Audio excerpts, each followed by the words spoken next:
Hello and welcome to the program. I'm Minister Ntumwaka. We begin the program with stories that made headlines over the weekend. 6 years after Egypt's worst soccer disaster, supporters of Al Masry Sporting Club in Portside have finally been allowed to re-enter the local stadium. Security was heightened on Saturday as hundreds of fans flocked to the stadium, wearing the green colors of Al Masry and chanting for their side. Only 10,000 fans were sold tickets to attend the CAF Confederations Cup game against Zambian side Green Buffaloes. Fans of the local club were banned from attending games after a stadium riot in February 2012 saw more than 70 dead. The soccer stadium deaths came at the end of a match between Cairo's Al Ahly and Al Masry and have been a flashpoint for protests across Egypt. Elsewhere, military sources and a separatist commander say separatist fighters in Cameroon killed 3 soldiers and wounded 4 others during an attack overnight in the English-speaking southwest region on Sunday. The attack in the town of Kembong came hours after President Paul Biya said in a televised address that the situation in Anglophone Cameroon was stable despite ongoing widespread fighting. Separatists have killed 25 soldiers and policemen in a series of raids over the past year in a bid to gain independence for the Anglophone Southwest and Northwest regions.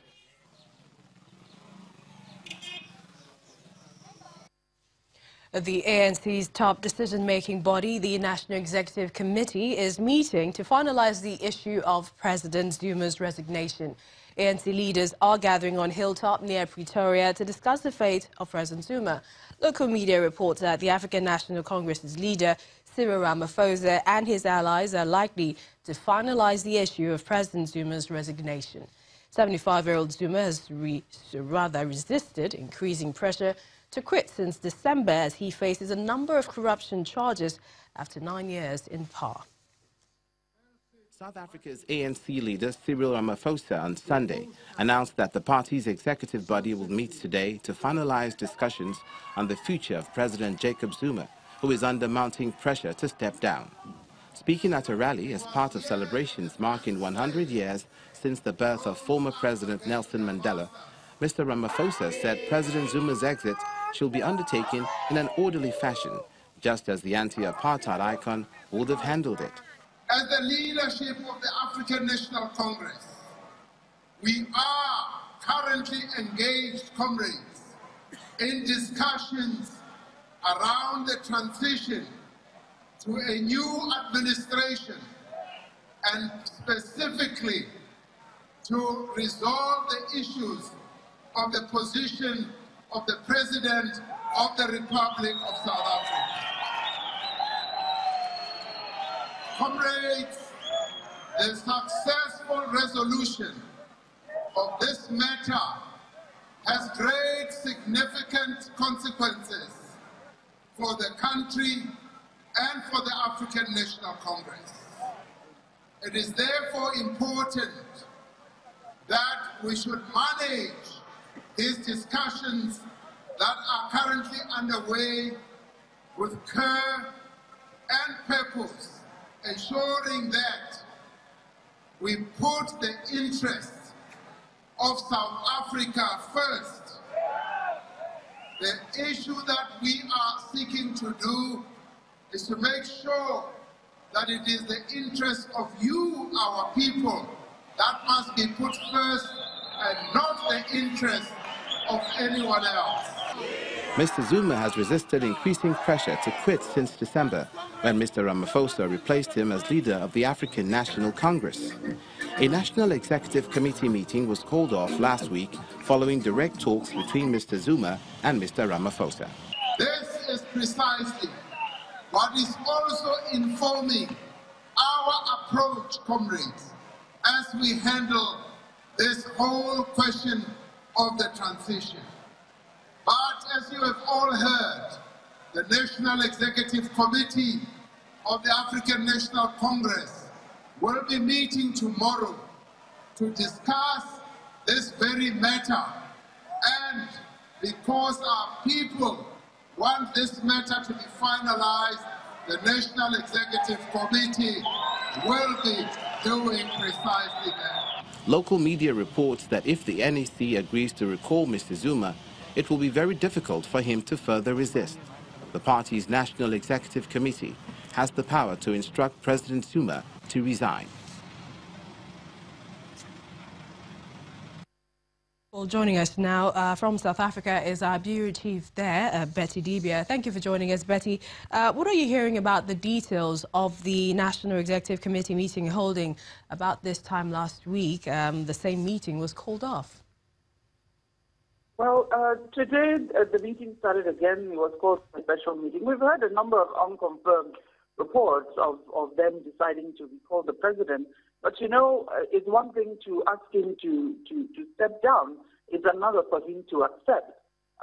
But we're still waiting for confirmation. We have a number of unconfirmed reports saying they have decided to get him to step down, but I can't confirm this. And it hasn't been communicated to the people officially. But we're still waiting. The meeting is still on there in Pretoria.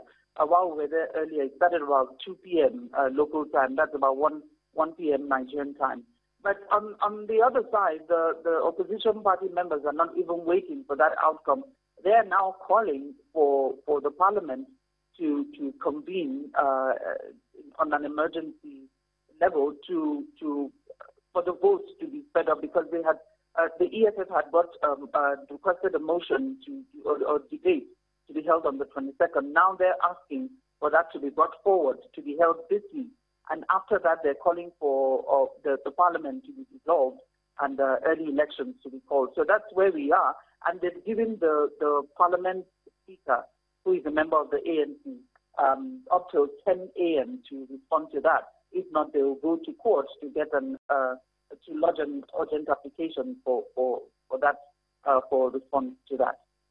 Today, after 8 years as South Africa's leader and 10 years as in charge of the governing ANC, even when they ask for his resignation, recall, and he refuses, is there anything more that can be done? The president is usually elected in parliament in South Africa. So if he refuses to resign, even that procedure, according to some analysts, even some opposition leaders, they believe that is an unconstitutional way to get the president out. That the president is elected in parliament and he has to be taken out of office in parliament. So if he refuses to resign, if he refuses to heed the call or to heed the recall, the parliament is there waiting for a vote of no confidence. And if that is done, remember, it's not just him who will leave office. The entire cabinet, the president, his deputy, and the entire cabinet will have to leave office if that motion carries. And if that will mean the ANC voting against itself, because the numbers from the ANC will be needed by the total opposition to get the president out of office. But as we know from the past few weeks or few months, we've had members of the ANC asking the president to step down. But you know, politically, that has implications as well, because it will definitely come out to bite them later on from the side of the opposition party. All right, many thanks, Betty Dibia, South Africa bureau chief there, for joining us. Well, still on South Africa, joining us now in the studio is the President, African Public Relations Association, Mr. Yomi Badijo Kusunya. Pleasure to have you on Network Africa. Thank you. What do you make of the political situation in South Africa? Well, it's Africa repeating itself all over again. We could have been here a few months ago when we had the issue with Robert Mugabe.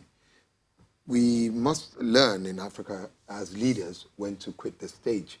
It says you should quit the stage when the ovation is loudest. I think that President Zuma is dragging South Africa down.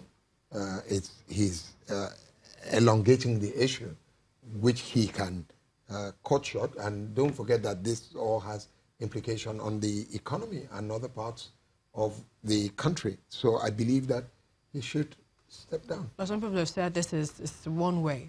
You know, the ANC is divided, and perhaps it's just prejudice against President Zuma himself. Well, you would recall that this has been on for a long time, and we hear the threats of a vote of no confidence. This would be the third. It's happened twice. I believe that integrity-wise, if you've gone through so much, it's time for you to step down. He's gone through so much in terms of accusations. You talk about the scandal, the corruption charges. Yes, and so but on many and have so said those are just allegations. Well, I mean, some of them have been proven. He's been asked to return some money, which is done. he has. I mean, with the property in his village and so on and so forth. And some they have not been able to prosecute to the end because of the fact that he holds that office. I bet that outside that office, the prosecution or the corruption agencies will be able to get a lot more. So I think that we can very well say that most of the people in South Africa want Zuma out, and he should do the right thing. What are your thoughts with regards to what Africa can learn, positive lessons or otherwise? Well, Africa talks about democracy. I know that it was imported, and we're trying to learn. We're learning it the wrong way. I believe in processes. I believe in institutions. I believe even what is going on in South Africa, it's in order in the sense that we've got to test those institutions. We've got to test our laws. We've got to test the things, the guidelines.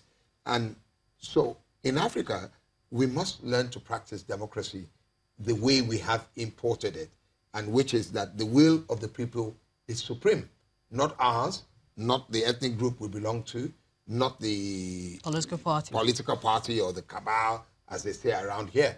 It's the will of the people that is supreme. We cannot practice democracy without making the will of the people supreme. And that's a great lesson. You can come in with all the accolade, with all the applause, and at the end of the day, you can leave with a lot of shame. So let's bring it home. Efforts in the fight against corruption. You know, are we on the right track? And I mean, how much are institutions working to curb this menace? Well, I believe that this government, the current government at the center, came in on one of the pillars is corruption. I believe that at the beginning, we saw the indication that they would like to do well and they were heading in the right direction. However, I would believe that some of that steam has been lost by some of the actions or inaction of the government at the center in terms of pursuing corruption and corrupt cases. It seems as if in some instances, members of the opposition have been prosecuted, and when it comes to members of the ruling party, they have been spared the rod. So this is your opinion, but yeah, how do we get back on the right track? How do we get back on the right track? We need to build those institutions. And what that means is that we must follow the procedures, we must follow what is laid down. So if we have an organ or a body that is in charge of fighting corruption, that body should be allowed to do its work without minding whose ox is God. I believe that there are many things that we can do because the lawyers say justice must not just be done, it must be seen to be done. Thank you so much for joining us today, Mr. Yomi Barijo, President of the African Public Relations Association. Thank you for having me.